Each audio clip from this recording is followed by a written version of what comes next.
Bonjour et bienvenue à ce nouvel épisode du talk show de Bienvenue à l'immigrant. Bienvenue à l'immigrant, votre organisme communautaire qui a été créé en 2017 par sa présidente actuelle, Madame Henriette Vondon. Bienvenue à l'immigrant s'est donné pour mission d'accueillir tous les immigrants qui arrivent au Canada, peu importe leur pays d'origine, de les accompagner dans leur processus d'intégration. Les accompagner dans leur processus veut dire aussi tenir compte de leur personnalité culturelle, tenir compte de leurs ambitions, tenir compte de leurs besoins, afin que l'accompagnement soit vraiment adéquat. Bienvenue à l'immigrant prend soin ou alors, au mieux, s'occupe aussi des familles. S'occuper des familles veut dire accompagner les familles dans toutes les situations qu'elles peuvent rencontrer, accompagner les familles et leurs enfants. Aujourd'hui, nous allons parler des problématiques des enfants avec des handicaps, si on peut dire ça comme ça, les défis que rencontrent les parents de ces enfants. Et pour en parler aujourd'hui, on va accueillir une dame qui s'est spécialisée dans ce domaine, Madame Yolande Gouffac. Bonjour Yolande et bienvenue sur notre plateau. Bonjour Evelyne, c'est un plaisir d'être là présent aujourd'hui avec toi. C'est un plaisir partagé. Yolande, on te reçoit aujourd'hui, je t'ai annoncé comme quelqu'un qui s'est spécialisé en éducation spécialisée dans le domaine des enfants qui présentent des situations de handicap. Donc on va revenir un peu pour dire d'où vient Yolande. Yolande vient du Cameroun. Tu es arrivée au Canada en 2012 avec un désir dans le cœur de faire la psychoéducation. Oui. Mais tu t'es orientée ailleurs. Oui, j'arrive en 2012, j'avais pour ambition de faire la psychoéducation. Et je voulais faire en fait la psychoéducation parce que j'étais enseignante au Cameroun. Et je viens d'une famille aussi des enseignants. Et je voyais des enfants qui avaient des difficultés, dont je ne savais pas c'est quoi. Je voyais des enfants qui étaient sortis très tôt du système scolaire pour aller faire menuiserie, maçonnerie, parce qu'ils n'arrivaient pas en fait à suivre la norme dans le milieu scolaire. Donc je cherchais des réponses. Donc quand je veux m'orienter en psychoéducation, je me suis dit, je vais aller voir, comprendre qu'est-ce que ces enfants-là avaient et peut-être pouvoir les aider. Donc, je vais à l'université prendre des renseignements. En psychoéducation, c'est très contingenté. Et étant nouvelle immigrante, vous allez comprendre les défis qu'on peut avoir pour pouvoir s'intégrer. Donc, c'était contingenté. Il fallait aller en province, aller beaucoup plus loin pour faire psychoéducation. Je n'avais pas d'argent. Je venais de prendre un appartement. Je ne savais pas conduire. Le déplacement, ça devait me faire des coûts. Donc, la conseillère en orientation que j'ai rencontrée à l'université m'a dit qu'est-ce que vous voulez me faire? Donc, en allant expliquer, elle a compris que c'était quelqu'un de très pratico-pratique. C'est elle qui me parle de l'éducation spécialisée. Donc, en arrivant ici, je ne connaissais pas l'éducation spécialisée. Donc, je suis retournée au cégep, j'ai fait une technique en éducation spécialisée. Et ça m'a permis d'aller beaucoup plus me spécialiser parce qu'en éducation spécialisée, c'est très général. Donc, en commençant en travaillant dans les familles, j'ai fait beaucoup de bénévolat parce que j'aime ça, j'aime aider la personne humaine et je crois profondément à la bonté de l'être humain. Donc, en aidant les familles, j'ai compris les difficultés que ces parents, que ces familles ayant des enfants en situation de handicap, que ce soit des parents québécois ou bien canadiens, que ce soit des familles immigrantes, c'est pas une chose très facile. Donc, j'ai compris la douleur, ça m'a permis, c'était devenu comme un défi pour moi d'aller me former plus et de pouvoir apporter mon aide, que ce soit ici dans mon pays d'accueil, que ce soit dans mon pays d'origine notamment. Donc, avec toutes ces explications, je comprends un peu mieux pourquoi est-ce que vous dites que vous êtes une personne passionnée par l'humanité. Mais qu'est-ce que ça veut dire pour vous-même? Je suis passionnée par l'humanité parce que je pense que l'être humain est né bon. Je crois à la bonté de l'être humain. Je crois au potentiel de chaque être humain. Et je pense que c'est important de voir la lumière qu'il y a en chaque être humain. Donc, ce n'est pas parce que cet enfant ou bien cette personne, parce que moi, je ne m'occupe pas seulement des enfants, on a des adultes, on a des adolescents aussi en situation de handicap. Donc, je pense que le regard qu'on doit avoir, c'est que chaque personne a cette lumière-là qu'il faudrait qu'on aille chercher. Donc, c'est ça que j'ai dit, on doit se mettre tout ensemble, on doit te mettre tout ensemble pour pouvoir avoir un monde meilleur. Je sais que c'est très utopique, mais on s'est dit, j'apporte de l'impact. Si chacun fait quelque chose, à la fin, on va avoir un bon résultat. Ça ne doit pas être un chemin facile, parce que c'est quand même des enfants qui sont, pas seulement des enfants qui ont tantôt, mais ce sont des personnes, des êtres humains qui ont des grands besoins. Donc vous êtes parti de l'éducation spécialisée à conseillère en approche inclusive. Ouais. C'est pas un parcours qui a été... Ben, ça n'a pas été facile aussi parce que quand je termine ma technique, je travaille comme travailleur autonome. Et avant, il n'y avait pas du travail comme maintenant où tu apportes ton CV, on te recrute. Donc j'ai commencé dans un centre de service scolaire, j'avais 5 heures par mois. Donc je ne pouvais pas vivre avec. C'est ça que j'ai abandonné, je suis allée faire du travail autonome. Donc comme j'ai dit tantôt, je travaillais dans les familles. Et après, je suis retournée au centre de service scolaire parce que j'avais un enfant. Je me suis dit, ben, il fallait être présent pour mon enfant parce que le travail autonome, c'est très prenant, les horaires aussi. Donc, je suis rentrée dans une école où la directrice était une merveilleuse personne. Comme on dit, il faut croire à la bonté justement de l'être humain. Oui. Elle a vu mon potentiel, elle m'a beaucoup poussée. J'avais comme une autonomie professionnelle dans cette école. Elle m'a donné du budget pour installer un local. J'aime beaucoup ça, faire la stimulation de langage, faire la rééducation du langage. Donc, je travaillais beaucoup en lien avec l'orthophoniste de l'école, le psychologue, les professionnels de l'école. Et je faisais l'inclusion, l'intégration des enfants qui étaient en situation de handicap dans une école irrégulière. Donc, j'accompagnais les enseignants dans les classes. J'accompagnais l'équipe école. Parce que l'inclusion, ce n'est pas une personne. L'inclusion, c'est tout le monde, c'est la société tout entière qui doit se mettre pour pouvoir accompagner cette personne qui a des gros besoins. Donc, ce n'est pas à la personne de pouvoir s'adapter à la société, c'est à la société de mettre les moyens pour pouvoir l'aider. Donc, cette directrice-là a cru en moi. Et elle me disait toujours, Yolande, je ne peux pas te garder dans mon école, il faut que tu rayonnes ailleurs. Donc, on se parlait, je lui disais non, parce que déjà, je suis quelqu'un qui ne parle pas beaucoup. Donc, dans les rencontres, je me taisais. Et en plus, on est immigrants. Donc, il y a tout ce côté-là culturel aussi. Mais à chaque fois, quand je disais quelque chose, elle me dit, mais à chaque fois, quand tu interviens, ça a beaucoup de sens, tu nous apportes beaucoup. Elle m'a beaucoup poussé. Cette directrice à qui j'ai dit merci, c'est sûr, elle va nous écouter, elle est super, je ne vais pas nommer son nom, mais elle est comme mon mentor.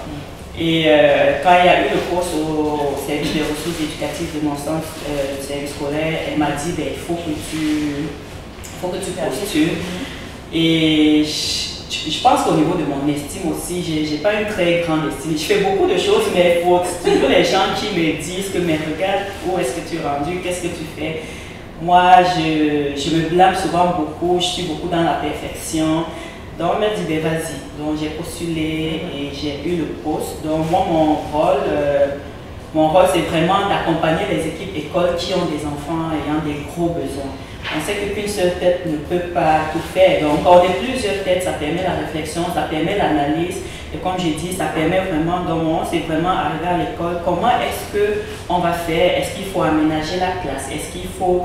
c'est quoi les techniques, les moyens qu'on va pouvoir utiliser pour que cette personne soit bien, parce que il faut que cette personne qui nous arrive à l'école, il faut qu'il soit bien, il faut qu'il soit heureux à l'école. Donc, j'ai continué les études aussi là-dedans, aller chercher un peu c'est quoi l'inclusion. Présentement, je fais aussi un diplôme d'études spécialisées supérieures en intervention éducative. Donc, je continue d'apprendre, pour donner du soutien, pour donner du support. Ah, c'est merveilleux. Mais quand on parle d'enfants en situation de handicap, c'est quoi exactement? Mais quand on parle d'enfants en situation de handicap, en fait, quand on parle de la situation de handicap, n'importe qui à n'importe quel moment peut être en situation de handicap. Je vais prendre un exemple. Imaginons un Québécois qui arrive au Cameroun et se se retrouve, je vais dire, peut-être dans ma ville natale à Tchang, et tout le monde ne parle que Tchang, n'a jamais entendu parler de Tchang. Là, tu vas être en situation de handicap parce que tu ne vas pas pouvoir communiquer, tu n'as aucune image pour communiquer, tu vas rentrer en panique, l'anxiété, l'angoisse, tu vas être angoissé. Donc, du moment où quelqu'un, on te donne, je ne sais pas, quelqu'un qui va traduire le français à la langue Yemba, on voit qu'on vient de réduire ta situation de handicap. Donc, et maintenant, on va avoir des personnes qui ont des grands besoins, on va avoir des personnes autistes, on va voir des personnes qui ont une déficience intellectuelle, des personnes autistes qui vont traiter l'information de façon différente que nous.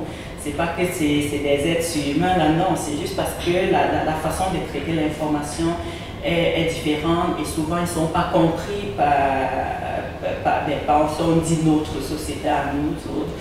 Et on va avoir la personne qui a une déficience intellectuelle aussi. Il y a tellement de choses, il y a les troubles de langage, c'est des situations qui apportent un handicap. Donc, comment est-ce qu'on va aller aménager l'environnement pour une personne autiste, par exemple, qui a des difficultés à pouvoir nous décoder, à pouvoir nous comprendre, souvent aussi beaucoup par des images, ça traite vite l'information. Donc, comment est-ce qu'on va aller faire tous ces aménagements-là pour pouvoir les aider? Mais avec tous les bénévolats que vous avez fait, vous avez travaillé auprès des familles, dans la communauté immigrante, auprès des familles auprès desquelles vous avez travaillé, comment est-ce que ces familles immigrantes perçoivent ce genre de handicap? Oh, c'est très difficile. Tu arrives d'abord ici, tu essaies comme de t'intégrer. Souvent, certains enfants sont nés ici avant d'avoir leur diagnostic, parce que souvent ça prend aussi un processus diagnostique. Et on sait que d'où on vient, c'est des enfants qui sont traités de fous. Donc on a toute la perception du handicap qui nous suit une fois ici. Souvent on dit c'est culturel, mais je me dis qu'à un moment il faudrait qu'on sorte des cultures aussi. On pense que l'enfant est fou, on pense que c'est la mère qui a un mauvais ventre. Moi je parle des choses qu'on entend à Montréal, je vais parler précisément de Montréal. On pense que c'est un oncle qui a fait que cet enfant est comme ça. Donc, vous voyez qu'au niveau du trajet des soins, ça serait différent. Ces parents-là vont chercher peut-être aller trouver une guérison avec l'enfant en Afrique ou bien envoyer des enfants en Afrique. On a des familles qui se séparent parce qu'il y a comme cette dispute. Ils ne sont pas au même niveau, au niveau de la compréhension de la situation de handicap de leur enfant. Et c'est très difficile dans les familles. Tout déjà l'acceptation, on sait que quand une femme est enceinte, quand une femme porte son bébé, il a tout espoir en cet enfant. Il sait que demain cet enfant va être médecin, surtout nous. On sait que l'enfant doit être médecin, doit être ingénieur, doit être avocat. Donc on pense à toutes ces choses, mais quand on voit l'enfant commence à évoluer, généralement ça va venir par le langage. Mon enfant ne parle pas.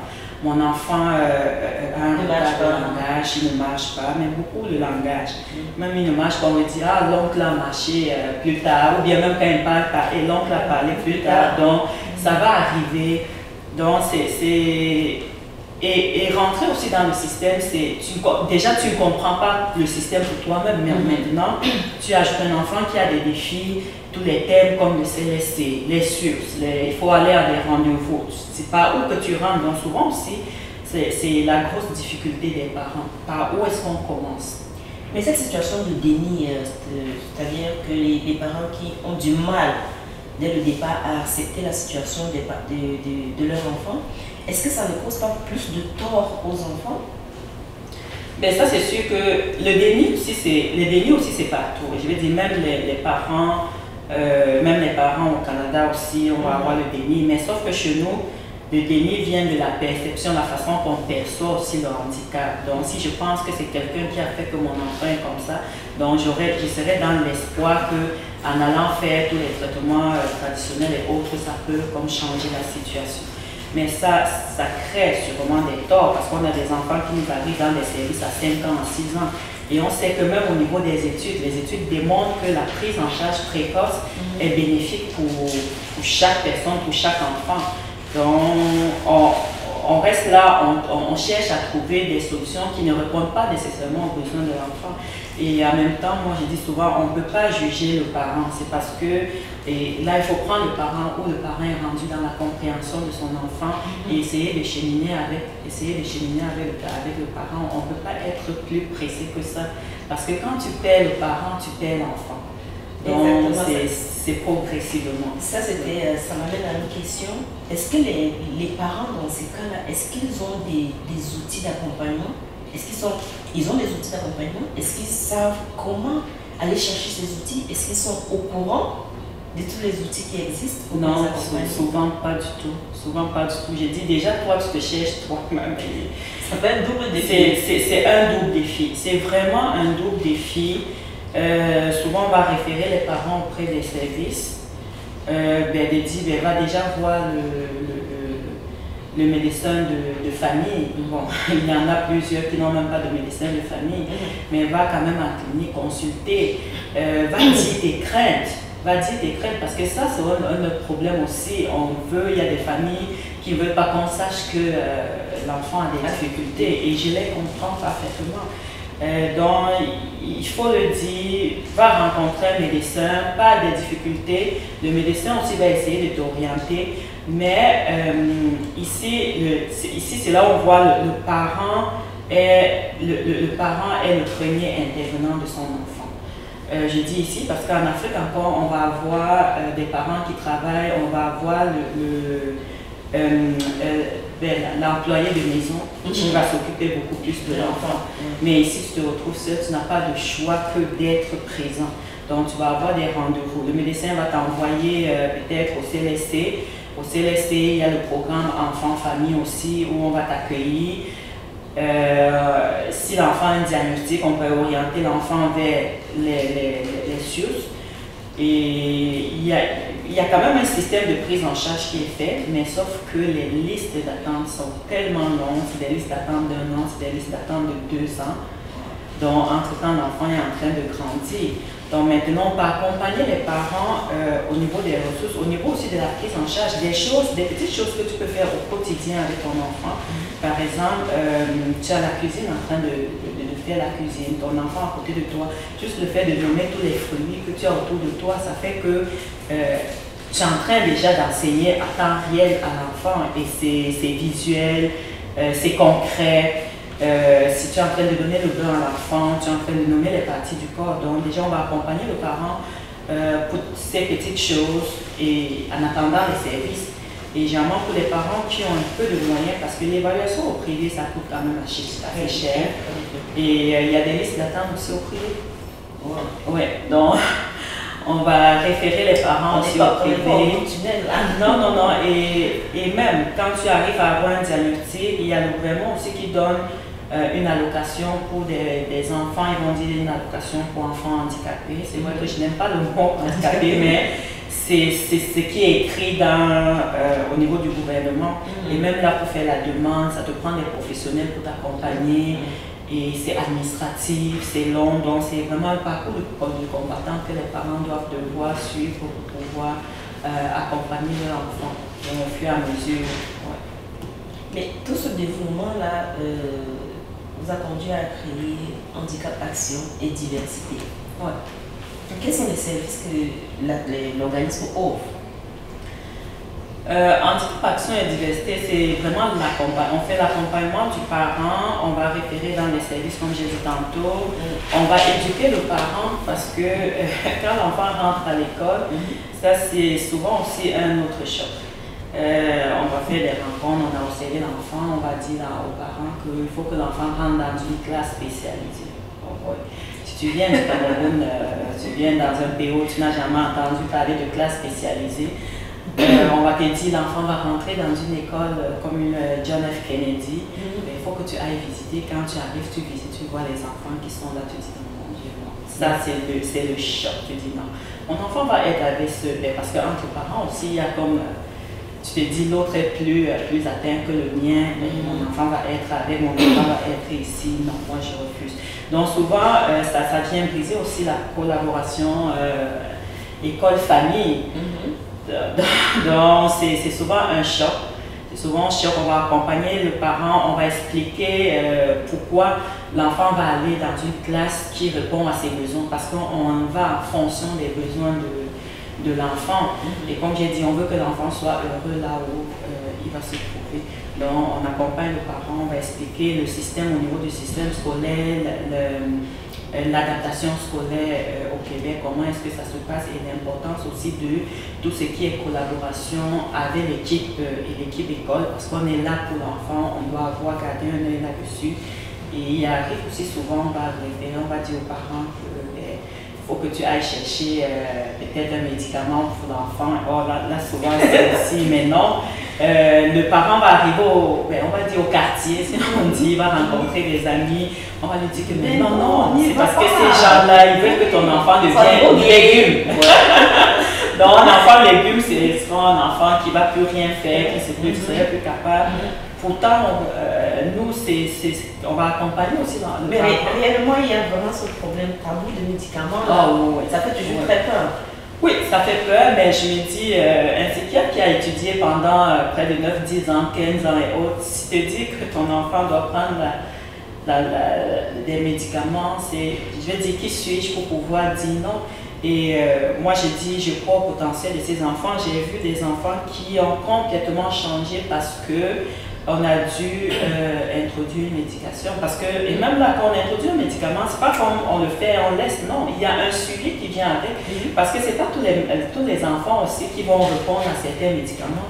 Donc, il y a un suivi vraiment qui vient avec. Donc, nous, on va accompagner le parent. Il y a aussi au niveau de l'accompagnement psychosocial, on travaille aussi avec une psychologue qui nous aide là-dessus parce que un parent qui n'est pas bien ne pourrait pas prendre soin de son enfant. C'est ça que je vais te demander. Est-ce que les parents ont besoin eux-mêmes des ressources pour eux pour pouvoir bien s'occuper de l'enfant? Ben oui, on est beaucoup aussi dans l'écoute. Donc, j'ai un groupe de parents dans lequel on a déjà des parents en situation de handicap. On a des parents qui ont des enfants en situation de handicap. On a des intervenants, des professionnels qui ont des enfants en situation de handicap, donc ils ont comme un double rôle. Donc un parent se retrouve dans ce genre de groupe déjà de savoir qu'il n'est pas seul. Et de ça, on fait des ateliers au niveau de la santé mentale, on parle du choc, on parle du déni. On essaie de donner des moyens aux parents parce que c'est très important. Et venant en tant qu'immigrant, et déjà quand tu entends psychologie, quand tu entends santé mentale, tu te dis mais non, je ne suis pas fort, je ne suis pas fou, ça c'est pas nos affaires. C'est pas chez nous. Donc que ça soit du côté de la femme que du côté de l'homme, je conseille vraiment souvent, il faut aller chercher des ressources parce que c'est très difficile. Tu te retrouves là, tu n'as pas ta famille.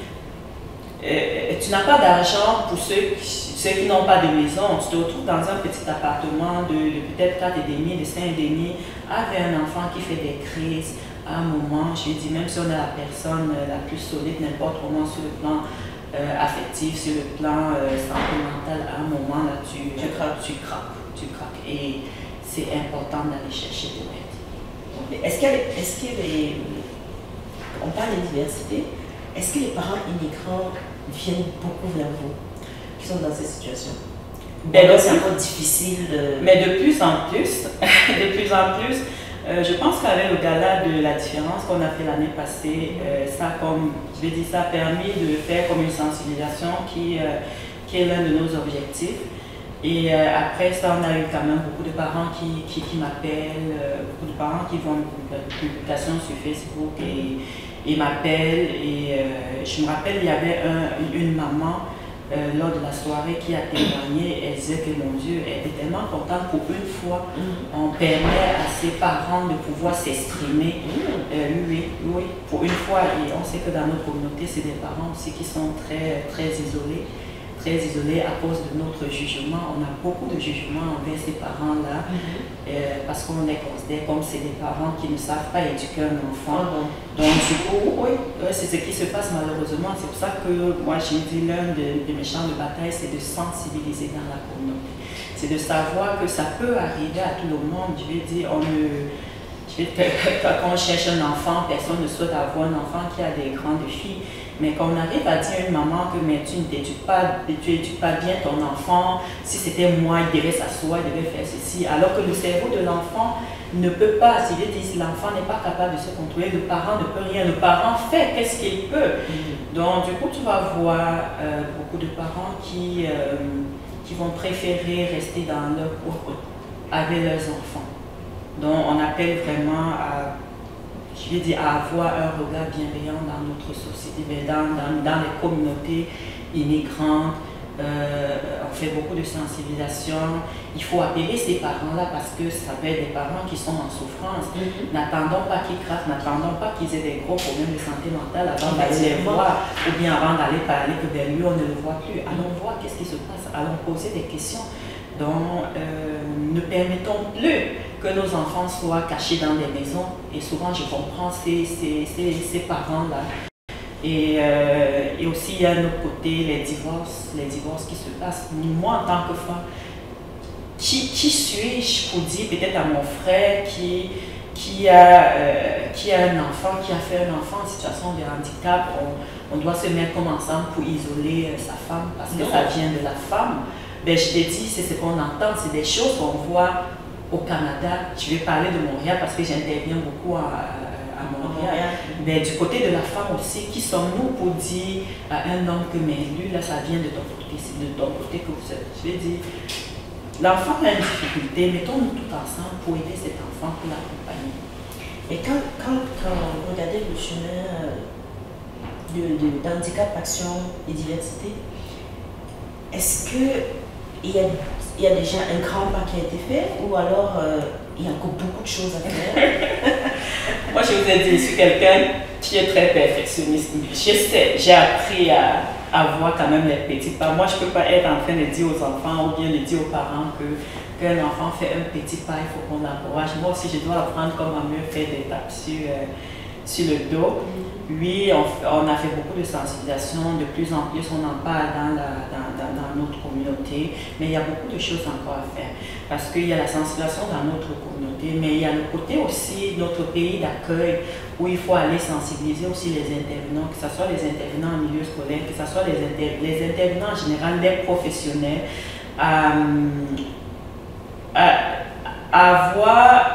il y a déjà beaucoup de bienveillance, mais c'est de comprendre aussi la perception du handicap, la perception qu'on a du handicap étant immigrant.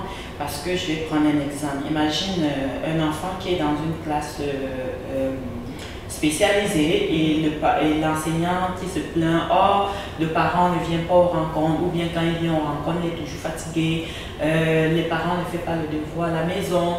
Donc, il y a comme ce bris, il y a ce manque de collaboration-là qui va aider l'enfant parce que justement, l'enseignant ne comprend pas. Si moi, je suis un parent qui croit Dieu comme fait que mon enfant, là, c'est un enfant serpent, il faudrait que je l'amène au Cameroun et que je dépose l'enfant au bord de l'eau pour résoudre le problème. Ça, je vais continuer à avoir cette croyance-là. Ou bien si je pense que c'est quelqu'un d'autre qui a fait que mon enfant est comme ça, vous voyez que je ne suis pas au même niveau que l'enseignant. Moi, je suis en train de réfléchir, c'est quel genre de courrier je vais faire venir du Cameroun pour soigner mon enfant. Et tu me demandes de m'asseoir et de pouvoir faire des devoirs et autres avec mon enfant, non? Vous voyez qu'on n'est pas au même niveau. Donc, on fait, j'ai déjà donné des formations à la technique en travail social, des travailleurs sociaux qui sont en devenir, c'est quoi l'approche multiculturelle, comment est-ce qu'il faut... Il faut qu'ils sachent ça. Il faut qu'ils sachent ça pour avoir le respect aussi envers ces personnes, ces parents-là. Donc, qu'on comprenne d'où ils viennent, comment est-ce qu'ils peuvent penser, c'est quoi leur perception. Et une fois qu'on a compris ça, les actes d'intervention, les techniques d'intervention sont différentes et on est moins dans le jugement. Donc, si je comprends bien, la sensibilisation se fait des deux côtés. Ah oui, ça doit se faire des deux côtés. Est-ce qu'il y a des résistances d'un côté comme de l'autre? Ben oui. Ben, il y a des résistances parce que ce soit du côté des immigrants, il y a des gens qui prennent le temps à comprendre, mais aux choses là, c'est comme, je ne vais pas prononcer le mot, comme des choses bébés, c'est ça, mais comme je vais dire, c'est progressivement qu'on va pouvoir atteindre Et en même temps, on ne peut pas aller changer tout le monde. Mais non. On ne peut pas aller changer tout le monde. Mais de l'autre côté aussi, la société d'accueil, il y a quand même une belle ouverture. Les gens sont souvent intéressés quand on arrive, qu'on parvient à leur nommer certaines choses. Souvent, c'est vrai que c'est un choc aussi pour eux. Mais ils sont plus ouverts aussi à la collaboration avec les familles. On ne va plus dire, tu ne vas plus arriver à une réunion et entendre, oh, la famille, la maman arrive ou bien le papa arrive, il est fatigué. Mais ce papa-là, lui, il a le droit d'être fatigué. Cette maman-là, lui, il doit être fatigué. Ça, c'est une maman qui a passé toute la nuit à travailler, qui est rentrée le matin, il n'y a pas de grand-mère, il n'y a pas de temps, il n'y a personne pour l'aider à prendre soin de son enfant. Donc, à un moment, permettons que cette maman puisse s'asseoir et comme... être fatigué, mais comment est-ce, comme on est dans un pays qui fait la promotion de l'inclusion, comment est-ce donc on va aller apporter des moyens, apporter des solutions à cette famille? Et c'est là où tout le monde rentre en jeu. C'est magnifique. Ouais. Je peux vous écouter des heures. Donc on arrive bientôt à la fin de l'émission.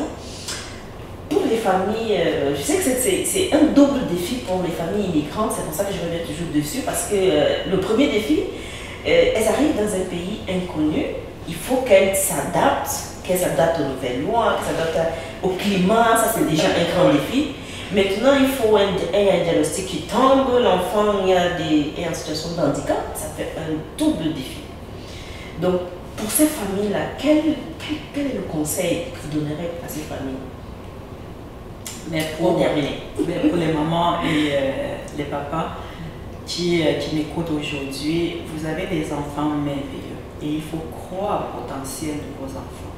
J'ai vu, je dis ça fait plusieurs années que je suis là-dedans, j'ai vu des enfants qui nous lançaient, des enfants qui avaient vraiment des comportements très inadéquats. C'est parce qu'ils ne comprennent pas leur environnement et l'environnement ne comprend pas comment eux est-ce qu'ils fonctionnent, comment est-ce qu'ils traitent l'information. Donc j'exhorte vraiment les parents à croire au potentiel de leur enfant. Parce que si toi tu ne crois pas au potentiel de ton enfant, ce n'est pas quelqu'un d'autre, ce n'est pas l'enseignant, ce n'est pas l'intervenant qui va venir et le faire à ta place. Et je comprends toute la difficulté, tout le chemin que vous allez traverser, mais je vais vous interpeller aussi à être indulgent avec des personnes qui vont vous juger. Parce que ces personnes-là ne comprennent pas, ces personnes sont dans l'ignorance. Donc on n'a pas de choix de sensibiliser, vous aussi en premier, de sensibiliser les communautés et ne cachez plus vos enfants à la maison. Il faut les sortir parce que au fur et à mesure qu'on va les voir, on va prendre des moyens, on va réfléchir aux moyens de comment est-ce qu'on les adapte dans nos réunions. Ces enfants ont leur place. Nous, en tant que réunion, comment est-ce qu'on va faire tout ensemble pour aller vous supporter là-dedans. Et je tiens aussi, je dirais merci aussi à BAI pour tout ce que vous faites parce que vous avez de l'impact. Vous avez de l'impact sur les personnes immigrantes qui viennent d'arriver. Moi, j'ai été immigrante. Je suis sûre que si j'avais eu cet accompagnement, là, déjà aller plus vite. Merci. Donc, vraiment, c'est important de continuer. Je sais aussi que ça peut être très difficile de votre côté parce que vous accueillez des personnes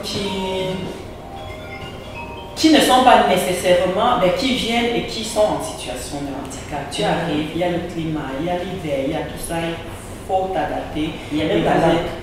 Oui, et vous les accueillez à bras ouverts, vous leur donnez de l'amour, et c'est là où on dit il faut croire à la bonté humaine. Et oui, il faut croire à la bonté humaine. C'est tellement qu'il y aura un parent qui va t'écouter et qui va se sentir interpellé. Et si le parent veut te joindre, comment est-ce qu'il fait? Nous sommes sur Facebook, Handicap, Action et Diversité, et je donne généralement mon numéro aussi, le 514-919-5420. Donc 514-919-5420. Sinon, si vous tapez sur Facebook Ngoufa Yolande, je pense qu'il n'y a pas de tonne de Ngoufa Yolande. Mais merci beaucoup Yolande, c'était vraiment très apprécié et puis très édifiant parce que moi aussi j'ai beaucoup appris sur comment faire sur la situation des enfants. Je n'ai pas le mot handicapé. En situation de handicap. Je ne vais pas dire ça, je vais dire en situation de handicap. Donc, je te remercie grandement d'avoir accepté l'invitation. On est arrivé au terme de notre émission. C'est pas si tu as un dernier mot pour... C'est vraiment un plaisir. C'est à moi de vous dire merci aussi pour toute cette sensibilisation. On est encore en train de sensibiliser. Ouais. Vraiment bonne continuation pour ce beau projet que la présidente, Madame Vondo Ariel, elle a commencé ça devant nous, elle m'en avait parlé. Et je suis tellement fière de voir où est-ce qu'on est rendu et qu'est-ce qui reste à faire. Il reste sûrement beaucoup à faire. Toujours. Je suis sûre qu'on va aller bâtir d'autres pierres. Merci énormément. Donc je vous donne rendez-vous à la prochaine émission, pardon, et prenez soin de vous. Merci.